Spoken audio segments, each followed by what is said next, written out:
Assalamualaikum warahmatullahi wabarakatuh. Perkenalkan nama saya Muhammad Efriansa Ramadan. Di video ini saya ingin membuat tugas besar 2 manajemen komunikasi proyek. Saya dari Fakultas Teknik Sipil dengan NIM 41121010040.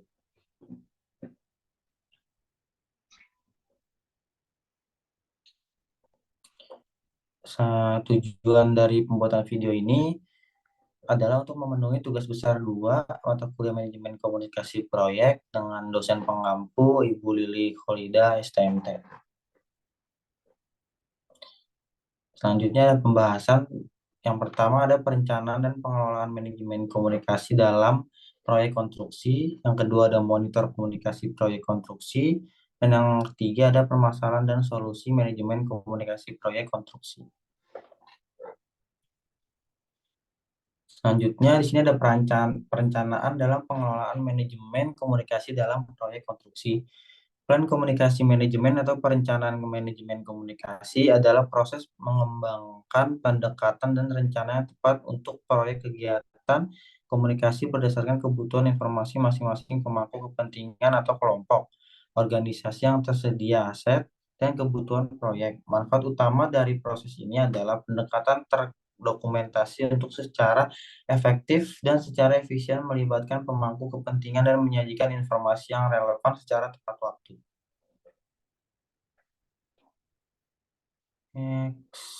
Yang pertama ada Project Carter. Dari input, piagam Project Carter adalah dokumen yang dikeluarkan untuk pemrakarsa proyek atau sponsor yang secara resmi mengesahkan keberadaan proyek dan memberikan manajer proyek wewenang untuk menerapkan sumber daya organisasi ke aktivitas proyek. Kedua ada Project Management Plan. Rencana manajemen proyek adalah dokumen yang menjelaskan bagaimana proyek akan dilaksanakan, dipantau dan dikendalikan dan ditutup. Dokumen ini mengintegrasikan dan mengkonsolidasikan semua dokumen pelengkap manajemen perencanaan dan dokumen dasar atau baseline dan informasi lainnya yang diperlukan untuk mengelola proyek. Yang ketiga ada work performance reports. Laporan kinerja adalah diadarkan ke pemangku kepentingan proyek melalui proses ini seperti yang didefinisikan dalam rencana manajemen komunikasi. Contoh laporan kinerja termasuk status laporan dan laporan kemajuan. Yang keempat ada enterprise environmental factors. Enterprise Environment Factors atau EEF meliputi semua kebijakan, praktik, prosedur, dan undang-undang yang baik di dalam maupun di organisasi yang akan berdampak pada pengelolaan suatu proyek. Selanjutnya ada project dokumen, dokumen proyek yang dapat dipertimbangkan sebagai masukan untuk proses ini, yaitu yang pertama ada change log, perubahan digunakan untuk mengkomunikasikan perubahan dan menyetujui, ditangguhkan dan menolak permintaan perubahan kepada pemangku kepentingan yang terkena dampak. Yang kedua ada isu log, informasi tentang masalah dikomunikasikan kepada pemangku kepentingan yang terkena dampak. Yang ketiga ada Lesson Learn Register, pelajaran yang dipetik sebelumnya dalam proyek berkaitan dengan mengelola komunikasi dapat diterapkan ke fase selanjutnya dalam proyek untuk meningkatkan efisiensi dan efektivitas komunikasi dan proses komunikasi. Selanjutnya ada organisasional proses aset atau aset proses organisasi. Aset proses organisasi yang dapat memengaruhi proses plan communication management adalah yang pertama ada kebijakan dan prosedur organisasi yang untuk media sosial, etika dan keamanan. Yang kedua ada kebijakan dan prosedur organisasi untuk masalah risiko perubahan dan manajemen data. Yang ketiga ada persyaratan komunikasi organisasi. Keempat ada pedoman standar untuk pengembangan, pertukaran, penyimpanan, dan pengembalian informasi. Yang kelima ada informasi sejarah dan tempat penyimpanan pelajaran. Dan yang terakhir, data dan informasi pemangku kepentingan dan komunikasi dari proyek sebelumnya.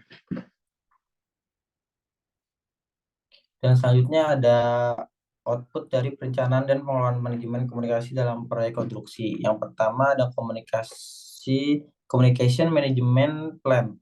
Rencana manajemen komunikasi adalah komponen dari rencana manajemen proyek yang menjelaskan bagaimana proyek komunikasi akan direncanakan, terstruktur, diimplementasikan, dan dipantau efektivitasnya. Project Management Plan Updates. Setiap perubahan pada rencana manajemen proyek atau Project Management Plan melewati proses kontrol perubahan organisasi melalui perubahan meminta. Komponen rencana manajemen proyek yang dapat diperbarui sebagai hasil dari pelaksanaan proses ini termasuk yang pertama ada Communication Management Plan atau rencana manajemen komunikasi, dan yang kedua ada Stakeholder Engagement Plan rencana keterlibatan pemangku kepentingan. Selanjutnya ada project dokumen updates, dokumen proyek yang dapat diperbarui sebagai hasil dari pelaksanaan proses ini termasuk yang pertama jadwal proyek atau proyek schedule. Jadwal proyek dapat diperbarui untuk mencerminkan komunikasi kegiatan. Yang kedua ada daftar pemangku kepentingan atau stakeholder register. Daftar pemangku kepentingan dapat diperbarui untuk mencerminkan komunikasi yang direncanakan. Dan selanjutnya ada project communication, artefak komunikasi. Proyek dapat mencakup pada laporan kinerja, status yang dapat dikirim, jadwal kemajuan, biaya yang dikeluarkan, presentasi, dan informasi lain yang diperlukan oleh pemangku kepentingan. Selanjutnya ada organizational process asset updates. Aset proses organisasi yang dapat diperbarui sebagai hasil dari proses ini termasuk yang pertama di catatan proyek seperti korespondensi, tensi, memo, notulen, rapat, dan dokumen lain yang digunakan dalam proyek. Yang kedua ada laporan dan presentasi proyek yang direncanakan dan ad hoc.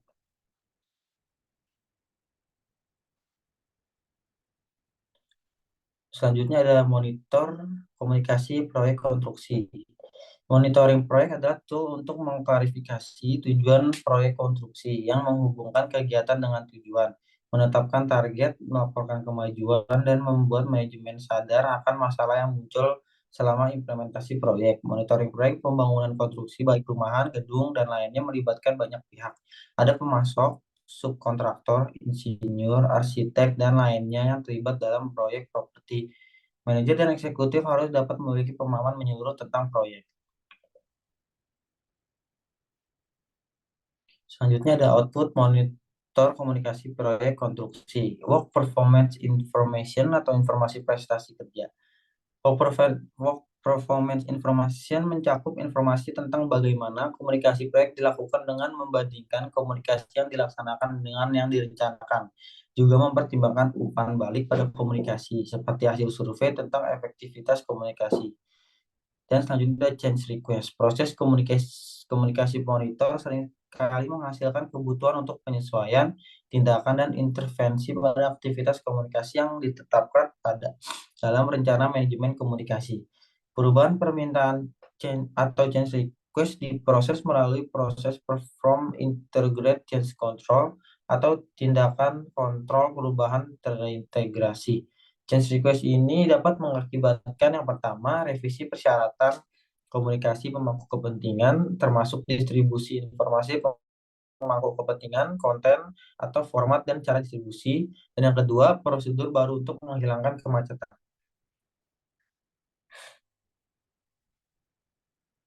Next. Nah, di sini ada permasalahan dan solusi manajemen komunikasi proyek, dan di sini saya mengambil masalah dari proyek yang ada di Jalan Tol Cibitung Cilincing Seksi 4. Keterlambatan proyek konstruksi merupakan akibat dari suatu pekerjaan konstruksi yang tidak dapat diselesaikan sesuai dengan jadwal yang telah ditetapkan sejak awal di perjanjian kontrak. Kurangnya tingkat produktivitas menimbulkan ketidaksesuaian antara jadwal perencanaan dengan proses pelaksanaan sebenarnya, sehingga hal ini berdampak pada peningkatan waktu dan biaya pelaksanaan proyek. Proyek Jalan Tol Cibitung Cilincing atau JTCC Seksi 4 memiliki panjang jalan 4.421 km PT CTP mengungkapkan awalnya proyek GTCC direncanakan beroperasi pada 2019, lalu dipastikan mundur dan akan selesai di kuartal 2 2020. Sedangkan menurut data BPJT per 15 Februari 2021, target target operasi mundur menjadi tahun 2021 dan masih mengalami keterlambatan produktivitas. Untuk itu, peneliti menganalisis faktor utama penyebab keterlambatan dan informasi jawaban atas masalah tersebut. Penelitian ini dilakukan menggunakan survei kuesioner yang dianalisis menggunakan metode analisis faktor dengan program SPSS. Penelitian ini menunjukkan hasil kesimpulan bahwa faktor utama penyebab keterlambatan yang terjadi pada proyek jalan tol Cibitung Cilincing Seksi 4 meliputi pembebasan lahan, perubahan desain, pergerakan jaringan utilitas, dan pandemi COVID 2019. Berdasarkan faktor-faktor yang telah diperoleh, kemudian diajukan solusi untuk mengantisipasi dan meminimalisir masalah tersebut. Nah, berikut ini adalah permasalahan dari proyek jalan tol. Proyek jalan tol merupakan proyek konstruksi yang tahapan pekerjaannya cukup kompleks. Menurut data Badan Pengatur Jalan Tol atau BPJT pada 15 Maret 2021 menunjukkan di lokasi Jabodetabek terdapat 11 proyek jalan tol dengan presentasi progres proyek tol yang tepat waktu sebesar 27,27%. Sedangkan presentasi proyek tol yang terlambat sebesar 72,72%. Selama pelaksanaan proyek konstruksi jalan tol, faktanya seringkali mengalami kendala saat proses pelaksanaan pekerjaannya. Permasalahan, maaf, kepencet. Permasalahan ini yang menjadi penyebab terlambatnya suatu pekerjaan sehingga proyek tidak dapat selesai sesuai dengan biaya, mutu, dan waktu yang sudah ditetapkan. Apabila target waktu selesainya suatu proyek mundur dari waktu yang sudah ditetapkan, maka akan mengakibatkan perubahan biaya atau cost yang dikeluarkan oleh pihak proyek menjadi lebih besar. Asaf et al. 1995 dalam Cause of Delay in Large Building Construction Project menyebutkan bahwa penyebab keterlambatan antara lain dapat dilihat dari sisi material, tenaga kerja, peralatan, biaya, perubahan desain, hubungan dan instansi terkait, penjadwalan dan pengendalian, lambatnya prosedur pengawasan dan pengujian yang dipakai dalam proyek, lingkungan, dan masalah kontrak.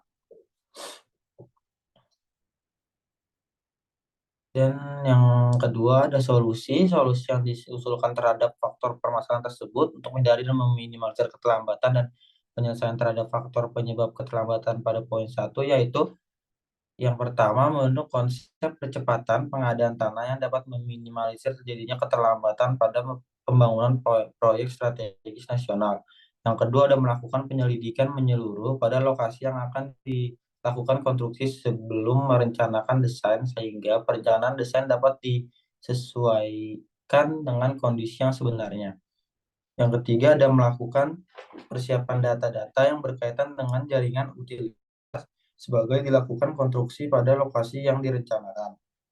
Meningkatkan koordinasi dengan pihak ketiga yang berhubungan langsung dengan utilitas secara teliti dan cepat. Yang keempat, ada melakukan alternatif pekerjaan dengan sistem shift dan lembur supaya kondisi pada lokasi pekerjaan tidak terlalu padat dan target pekerjaan dapat tercapai. Melakukan perencanaan pengadaan alat dan material dengan lebih baik agar saat adanya pembatasan, kebutuhan akan material dan alat tetap ada.